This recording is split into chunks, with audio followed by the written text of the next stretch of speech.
If you'd said a few years ago that SUVs would soon become a key battleground for the likes of Porsche and Mercedes-AMG, people would think you were dead set mad. And yet here we are with two of the most important new releases from either manufacturer. Not only does the Macan GTS and the GLC 43 help fund the very latest and greatest sports cars from either manufacturer, they also represent the very latest in high riding performance. So we've come to the Sydney Motorsport Park to see which is best.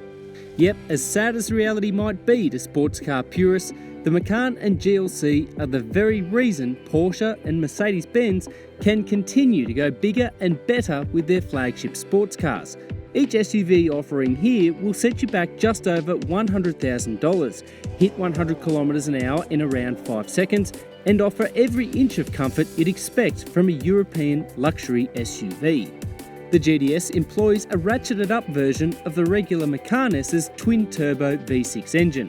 In this, guys, it makes 265 kilowatts and 500 newton meters. It is matched with Porsche's brilliant 7-speed PDK transmission. On the track, the Porsche pedigree really stands through in this thing. The steering and chassis possesses a really organic feel, and it grips immensely well, especially when you consider that 1895 kilogram curb weight. The key ingredient is the Sport Plus button that I've just pressed on the dashboard. It really tightens everything and helps this thing hide its mass quite well for a high riding vehicle. Now noted, it is part of an optional package, but it's one box that you'd almost certainly tick if you were going to buy the Macan. At the Sydney Motorsport Park, the Porsche revelled in a mix of long flat corners and the circuit's tighter double apex bends. It was virtually unshakable on track, bringing sports car levels of performance. And it sounds fantastic.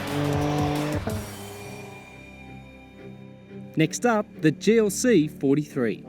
This thing has more power and torque than the Macan, at 270 kilowatts and 520 newton meters. It is also the faster of the two in the 0 to 100 race.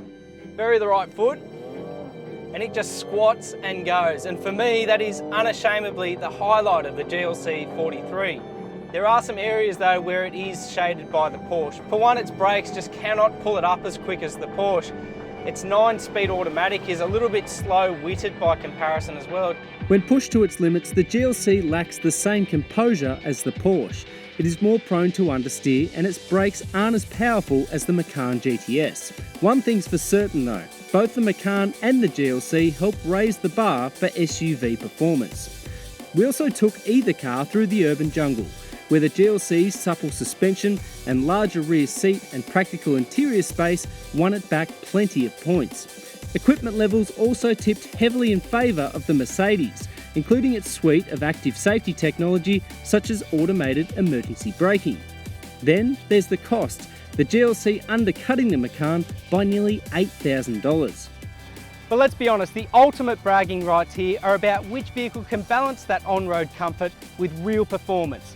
And that mantle undoubtedly rests with the Macan. This thing is fun, fast and finesse. An SUV with sports car DNA.